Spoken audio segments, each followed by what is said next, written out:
The webinar will begin in 1 minute.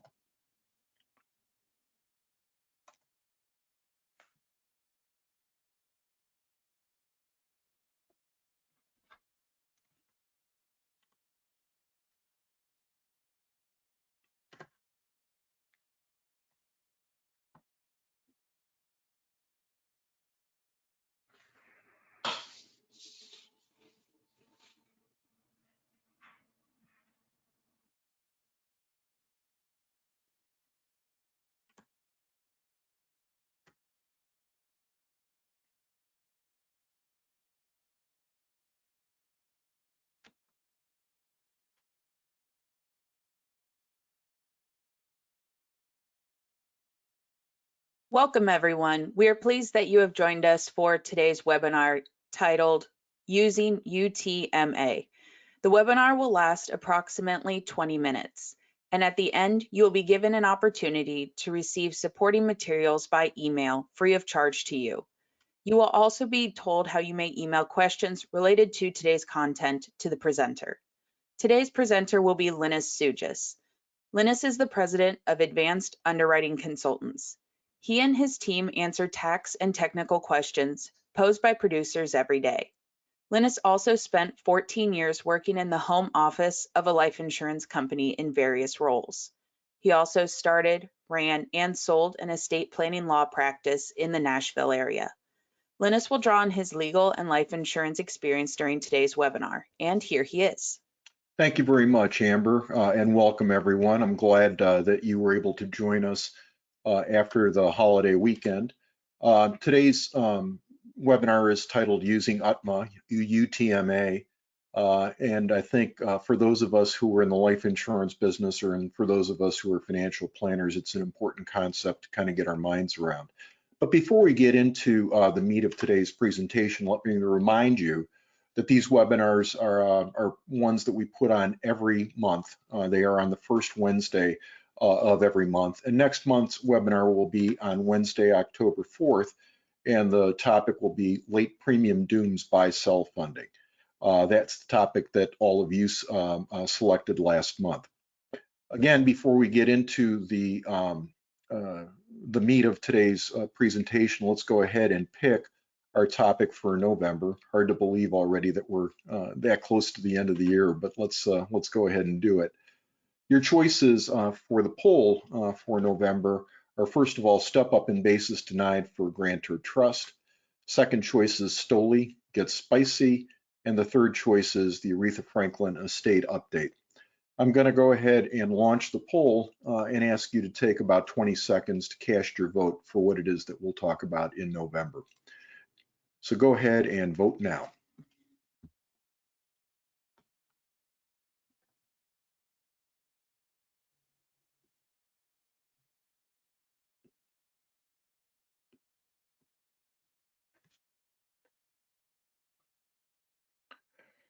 Waiting on a couple more votes. All right, thank you for voting. I'm going to go ahead and close the poll.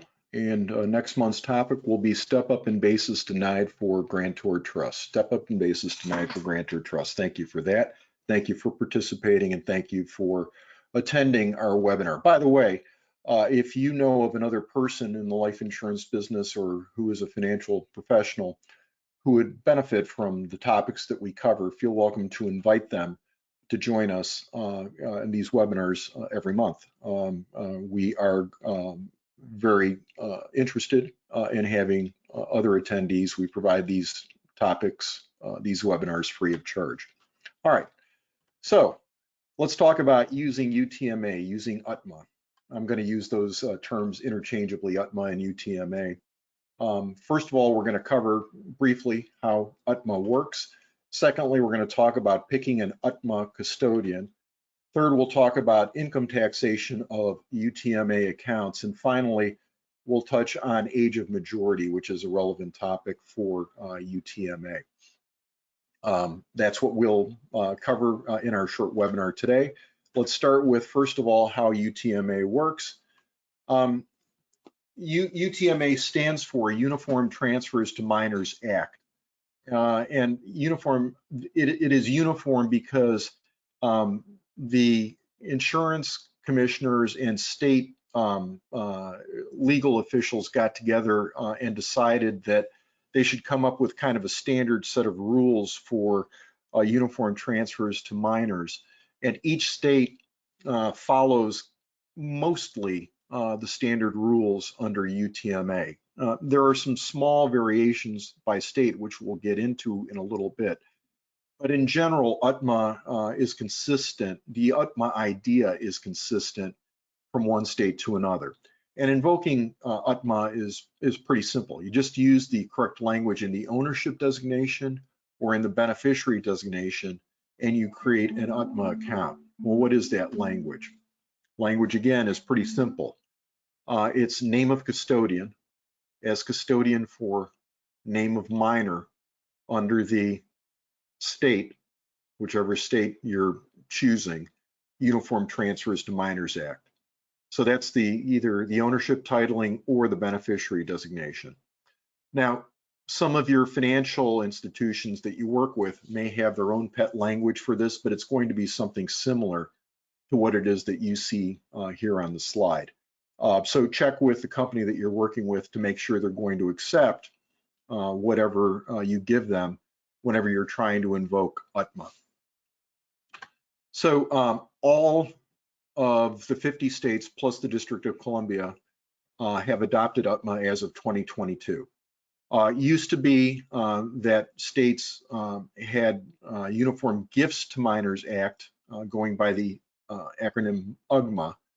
And it is possible that in some states you're still going to see UGMA accounts because the minors have not yet come of age.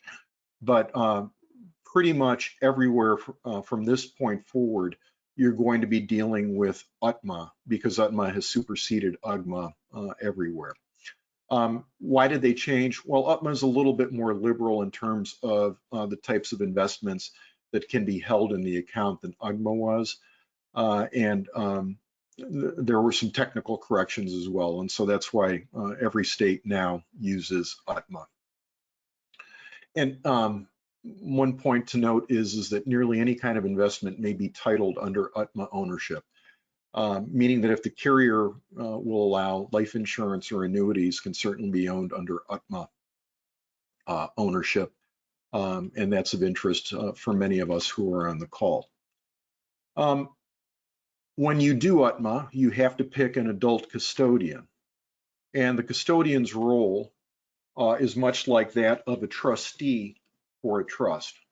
This is directly from the Uniform Transfers to Minors Act language, the standard language.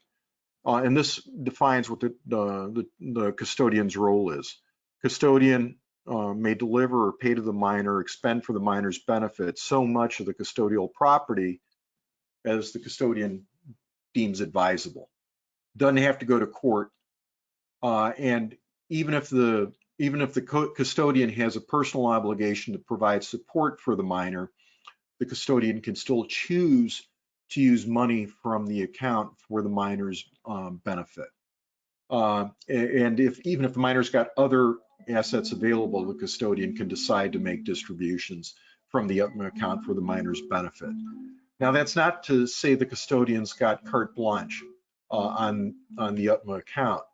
The custodian owes a fiduciary obligation to the minor to use the money or investments in the account for the minor's benefit, not for the custodian's benefit.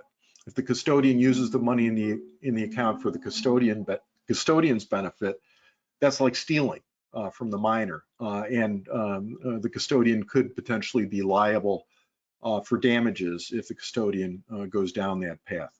Of course, the minor would have to sue the custodian, and that's a whole different world of hurt. But in any event, the custodian does owe that obligation to the minor from a legal perspective.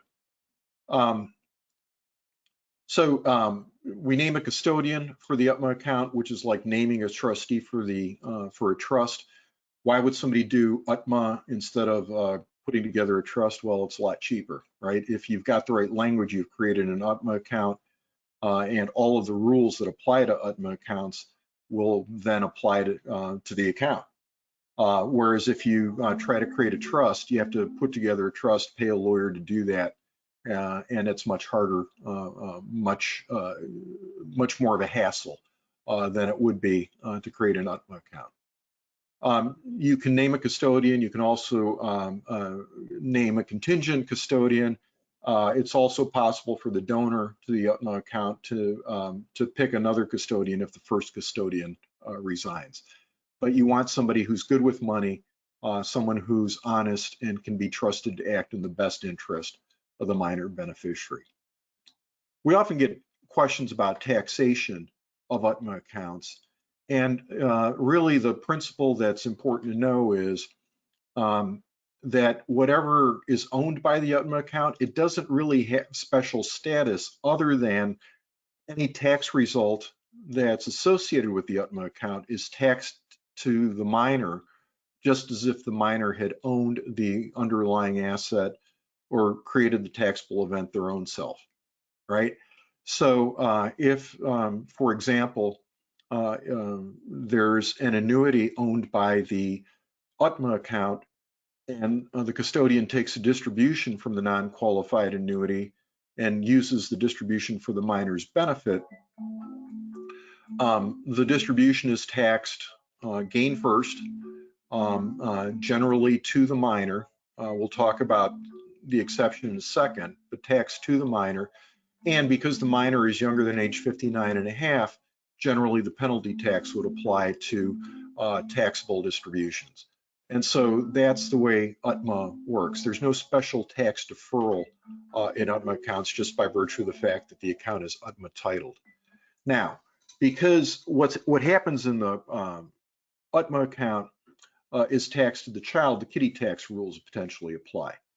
And the kiddie tax rules say that if there's a lot of investment income that is accruing or that is coming to the kid's benefit, right, taxable investment income, the excess in excess of certain thresholds are going to be taxed at the parents' rates.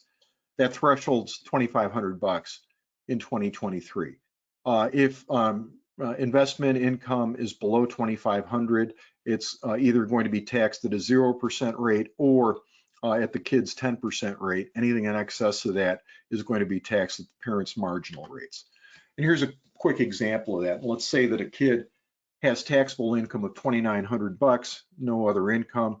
The first $1,250 of investment income escapes taxation because the minor would have a $1,250 standard deduction available. The next $1,250 is taxed at the child's rate, 10%, and that leaves the remaining $400 to be taxed at the parents' rate. And if the parents are in a 32% bracket, then the total tax is $253. That's an important concept to know if the kid has a lot of investment income. And then let's talk a little bit about age of majority. One of the key downsides, I suppose, of using an UTMA account is that when the child who is the beneficiary of the account comes of age, the custodian no longer has any power over the account. The only thing the custodian can do from a legal perspective is to turn over the keys to the account to the minor. It's not a transfer. The minor has always been considered to have owned the account from the beginning. And then when the minor reaches the age of majority, it's simply a question of who exercises legal control of the account at that point. Each state has its own rules about when the age of majority occurs. And what I've done here is I've put in examples of the UTMA ages, ages of majority in some of the states. Now, in a state like California, the 18-year age of majority is a little bit misleading because California permits the custodian to designate at the front end different ages up to age 25 for age of majority. That's got to be designated at the front end. The default age of majority in California is 18. And you can see that most of the states that I picked out here have an UTMA age of majority of 21. And so the question comes up is, well, what if the person who's considering creating the UTMA account doesn't think the minor is going to be financially responsible when the time comes, when the age of majority comes? And the answer then is really the only choice is if UTMA doesn't work, if turning over the keys to the account at that age doesn't work, you got to create a trust. With a trust, you can create a longer gatekeeper for the minor being able to have free access to the funds. You can create more restrictions. You get what you get if you use UTMA, which is turning over the keys at the age of majority. And for those of you who are on the call who have questions about what the age of majority is in your state, I'd point you to this resource. The resource at finaid.org, there's a chart there that lists the age of majority for UTMA purposes for the various states. The finaid.org website is good for many other things as well, including college planning tips. But they've got, this is where we got this particular chart fragment is from the finaid.org chart. It's a very, very good resource. So what are the takeaways that I hope you'll pull from today's session? First of all, UTMA accounts are similar to trusts. The custodian owes a fiduciary obligation to the minor. UTMA accounts are relatively easy to establish. All you need to do is to have the right words. When a minor comes of age, the minor now has legal control of the account, and that's the only choice that is available. You can't make the account last longer if the minor is is a spendthrift, for example. The UTMA account is considered to be owned by the minor for income tax purposes. The account doesn't really have any particular income tax advantages other than the fact that it is owned by the minor for income tax purposes. UTMA can be an important tool when crafting beneficiary designations. In a lot of situations where we've got a single parent or married parents who are perhaps going to name minors as the primary or contingent beneficiary, my strong recommendation is if they don't have a trust for the benefit of the minor, that they use the UTMA language when crafting the beneficiary designation so that it's easier for an adult to go get the money and use the money for the minor's benefit. At this point, I'd like to thank you all for attending, and I'll turn the program back over to Amber to close this out. Amber? Thank you for joining us today. As a reminder, if you would like to receive supporting materials, feel welcome to email us at asktheexpert@advancedunderwriting.com. You may also email questions related to today's webinar.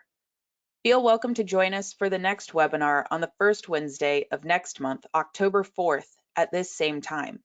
Next month's webinar will be titled Late Premium Dooms by Self-Funding. You can also find an archive of past webinars on our YouTube channel, Advanced Underwriting Consultants. Please subscribe to our channel. It helps us to keep making free webinar content. Today's presentation will be posted on our YouTube channel by the end of this week. Finally, for more information about the services that Advanced Underwriting Consultants offer, including phone consultation and newsletter licensing, feel welcome to contact us at 615-224-1291. That's 615-224-1291. Thanks again, and best wishes for continued success.